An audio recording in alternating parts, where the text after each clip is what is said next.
Ben là. Hey, je sais pas pour toi, là, mais ça commence à sentir le vote.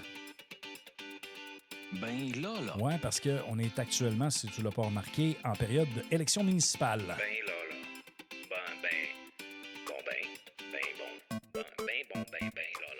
Oui, effectivement, période d'élection municipale, donc le 2 novembre prochain. Pour ceux qui ont 18 ans et plus, qui sont citoyens canadiens et qui résident au Québec depuis au moins 6 mois et qui se sont bien sûr inscrits à la liste électorale, eh bien, vous aurez le privilège de voter pour la première fois, ceux qui ont 18 ans et peut-être même ceux qui ont 19 ou peut-être même 20 ans qui n'ont jamais eu la chance d'exercer leur droit de vote. Eh bien, je vous dirais, c'est une belle occasion de commencer à s'intéresser à la politique parce que je pense que sur le plan administratif, quand on gère des entreprises, quand on gère, quand on veut développer un projet entrepreneurial, le volet politique est un élément qui est important à considérer. Première chose, pour une entreprise, si on parle de taxation municipale, eh bien, le compte de taxes, plus il est élevé, plus c'est une charge importante pour l'entreprise. Donc, elle devra, dans le fond, inclure ça dans son budget d'opération et devra, dans le fond, refiler la facture aussi dans ses ventes ou à ses clients pour être capable d'arriver et d'atteindre une profitabilité. Donc, ça a un impact direct. Les municipalités jouent un rôle de proximité auprès des entreprises et auprès des citoyens. Et c'est pour ça que, dans les paliers de gouvernement, là, on va parler ici du volet municipal parce que c'est là où on est en élection, mais on dit souvent que c'est le palier de gouvernement qui est le plus près du citoyen parce qu'on a accès aux conseils municipaux, on a accès à la mairie, donc on est capable de représenter nos projets, nos dossiers, et ainsi de suite. Et aussi faire valoir nos points. On est capable d'aller s'exprimer au conseil de ville pour poser des questions, présenter notre mécontentement ou notre appréciation même. Donc, c'est notre premier accès, je dirais, de plus près à la démocratie.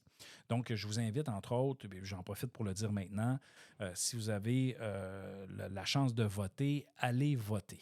Allez voter et prenez le temps dans cet exercice démocratique d'aller analyser quelles sont les propositions qui vous sont faites par les candidats, que ce soit à la mairie ou les candidats dans votre quartier, ce qu'on appelle actuellement des districts.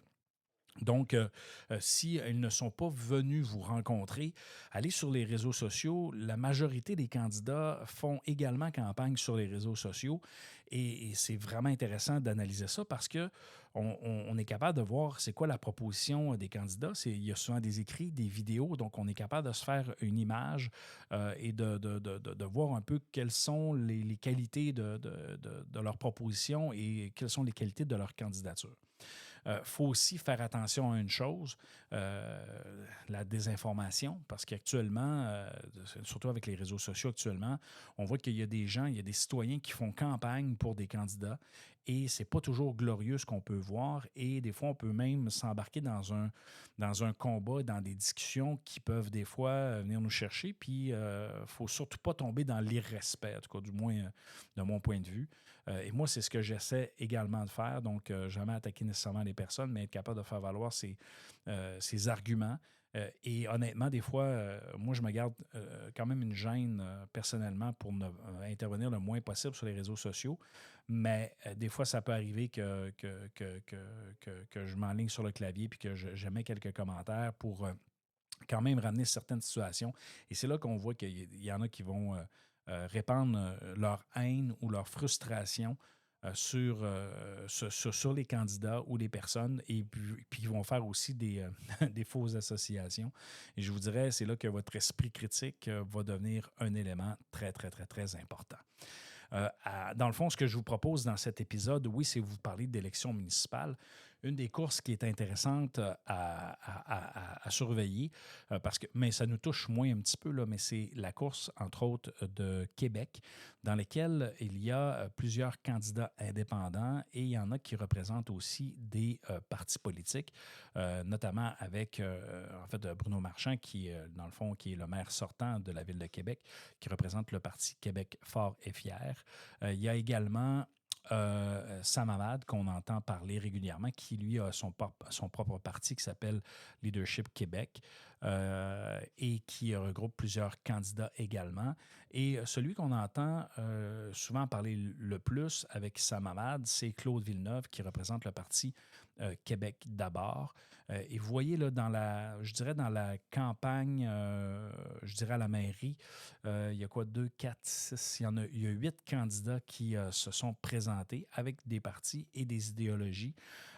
Et actuellement, c'est drôle parce que cette course-là est intéressante parce qu'on voit principalement les principaux candidats qui sont, quand je dis principaux candidats, c'est ceux-là qui sont les plus forts dans les sondages, notamment Sam Hamad et Bruno Marchand, et ils interviennent dans les médias et sont continuellement sollicités. Et un des faits intéressants, c'est que l'équipe de Claude Villeneuve a rencontré l'équipe de Sam Hamad, puis ils se sont dit hey, pourquoi qu'on ne ferait pas juste une équipe? Dans le fond, je vais offrir un poste de DG à M. Sam Hamad, puis ici, il se retire de la course et on va pouvoir regrouper nos votes pour, dans le fond, pour battre finalement le maire sortant, Bruno Marchand. Et ça, c'est une manœuvre électorale frauduleuse. Ça, honnêtement, on l'a appris ici à Saguenay, dans laquelle c'est quelque chose qui ne se fait pas. Et moi, je vous dirais, là, avant qu'on vive l'histoire à Saguenay, euh, je ne le savais pas. Et c'est important de savoir, de connaître la loi électorale, surtout quand tu es candidat et surtout quand tu milites et que tu travailles pour soit un parti ou un candidat. Donc, ici, on a comme une zone assez problématique où il y a une place pour avoir une plainte et il y a aussi une place, comment je peux dire ça, à dénoncer en quelque sorte ce genre de pratique-là.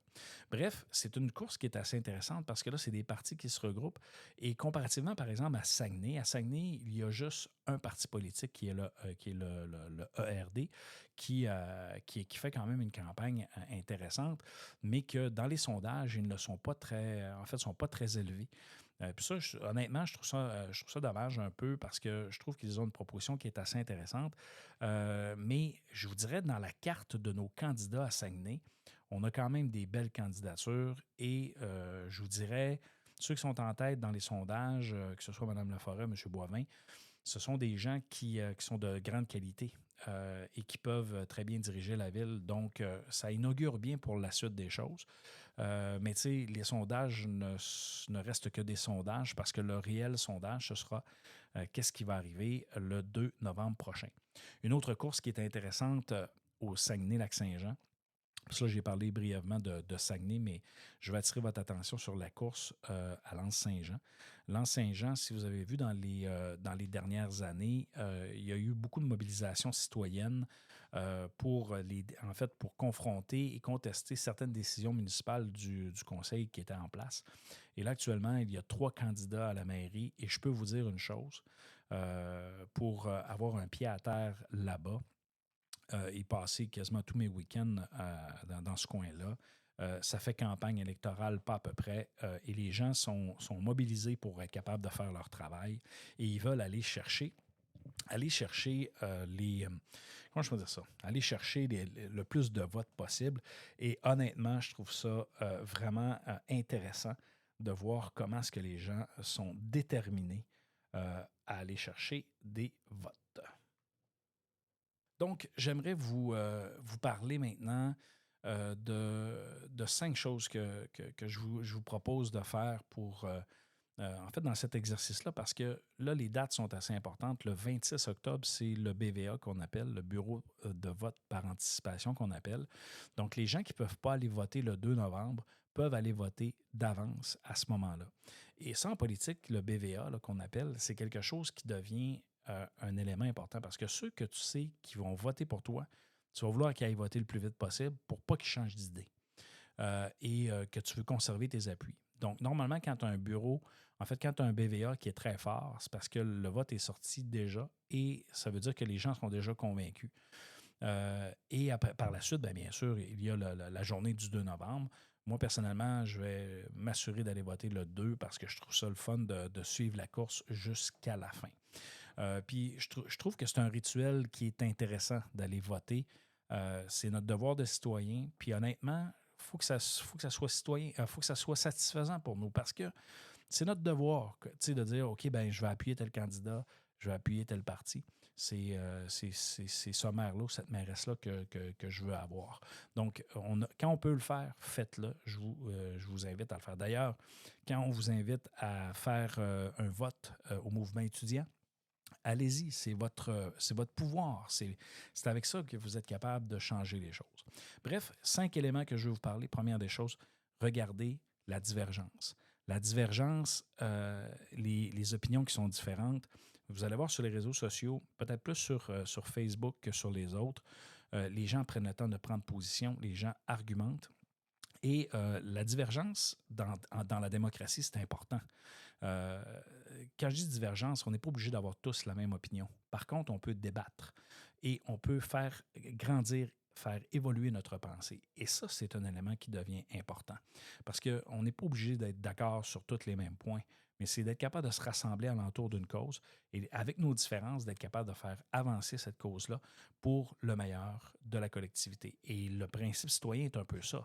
C'est-à-dire qu'on va voter, on veut des élus, en fait, on a des élus, et ces élus-là, ben, ce qu'on veut, avec ce qu'ils nous ont promis, ben, qu'ils puissent être capables de le réaliser. Le deuxième élément que je veux vous parler, c'est la désinformation. Soyez vigilants parce que la désinformation, il y en a. Et la désinformation, c'est non seulement par des fois des propos mensongers ou des demi-vérités ou des arguments qui ne tiennent pas nécessairement la route.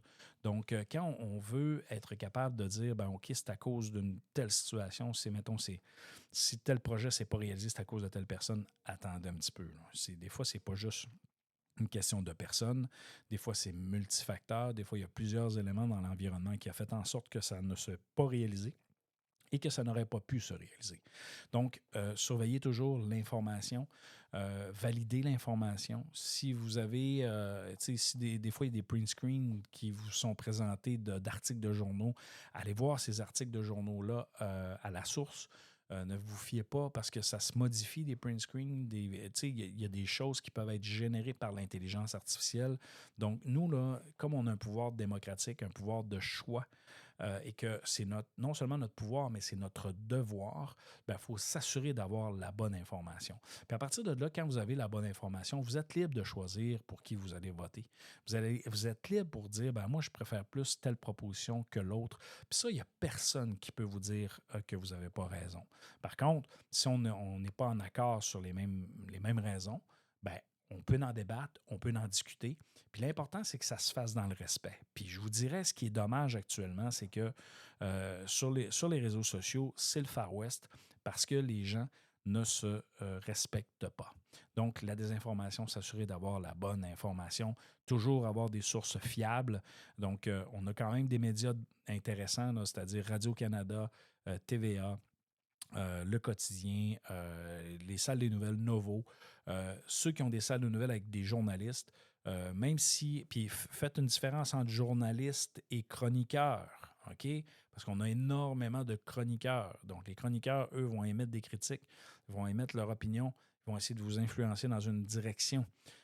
Donc, il faut être vigilant par rapport à ça parce qu'un chroniqueur, c'est une opinion sur une situation selon leurs propres lunettes, selon leur expérience, selon leur allégeance souvent. Tandis qu'un journaliste, normalement, je dis bien normalement, est supposé de traiter l'information des deux côtés de la médaille, puis d'être capable de dire aussi, dans une nouvelle, même si la nouvelle n'est pas agréable, voici les faits et ils sont supposés de nous le rapporter. Donc, soyez vigilants par rapport à ça. Troisième élément, les conflits. Actuellement, là, je parlais de Far West, là, mais c'est fou comment est-ce qu'il y a des conflits sur les réseaux sociaux. Et ça, là, je vous le dis, actuellement, là, moi, je suis un fan d'actualité, puis je lis pas mal beaucoup de choses, puis je vois ce qui se passe sur les réseaux sociaux, puis c'est pas très glorieux. Hein? Il y en a beaucoup de conflits. Les gens se polarisent.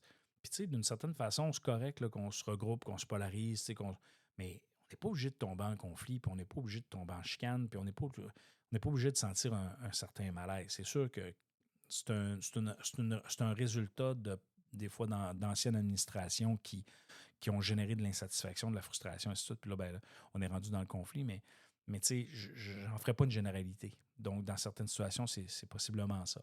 Donc, soyez vigilants par rapport au conflit. Si vous êtes obligé de gérer le conflit, là, ça peut devenir problématique. Deuxième, en fait, avant-dernier élément, quatrième élément, les valeurs, vos valeurs. Donc, assurez-vous de respecter vos propres valeurs quand c'est le temps d'aller voter. Pourquoi je dis ça, c'est que vous avez eu une éducation, vous avez eu des parents ou des beaux-parents ou des gens qui sont près de vous, qui ont contribué à votre éducation et qui vous ont permis aussi de forger vos propres valeurs. Donc, allez-y avec votre cœur, allez-y avec vos valeurs, avec ce que vous croyez et assurez-vous, puis je reviens un peu au deuxième point que j'ai parlé, la désinformation, assurez-vous d'aller chercher la bonne information puis de faire confiance en lien avec vos valeurs et ce que vous croyez. Et l'élément le plus important, je vous dirais, c'est le vote. Allez voter, s'il vous plaît. Si vous avez le privilège de voter, exercez votre droit de vote. Le vote des jeunes est hyper important. Puis quand je dis il est hyper important, c'est peu importe la cause. Tu sais, comme là, actuellement, on parle d'élections municipales, allez voter. On va parler de l'année prochaine d'élections provinciales. Je vais vous dire, allez voter. Il va y avoir une partielle dans le comté de Chicoutimi. Je vais vous demander d'aller voter. Peu importe pour le parti. Peu importe pour le parti. Pourquoi? Bien parce que aller voter, c'est l'exercice de notre démocratie et ça devient quelque chose d'hyper important. Autre élément, il y a un débat qui est présenté le 23 octobre au Cégep de Chicoutimi sur l'heure du midi, diffusé également sur Radio-Canada. Écoutez-le, allez le voir. C'est une des bonnes façons d'aller chercher de l'information. C'est d'aller chercher, dans le fond, de s'intéresser au sujet. C'est sûr, des fois, c'est plate, là. Quand on commence, c'est plate. T'sais. Quand on est plus jeune, c'est loin de nos profits. En fait, c'est loin de ce qui nous tente. Là, des fois, c'est long, on ne comprend pas tout. Ben, posez des questions, intéressez-vous-en parce que ça va vous permettre de faire de meilleurs choix par la suite. Donc, exercez votre vote, s'il vous plaît. C'est assez important. Alors, sur ce thème, dans le fond, des élections municipales, je vous invite à être curieux, d'aller voter, bien sûr, le 2 novembre prochain et peut-être le 26. Et d'ici là, les amis, ben écoutez, j'espère que votre session se déroule très bien. On vous réserve d'ailleurs plusieurs autres épisodes qui sont à venir avec des invités. Donc, les amis, sur ce, il ne me reste qu'à vous dire ciao, ciao. Ben bon,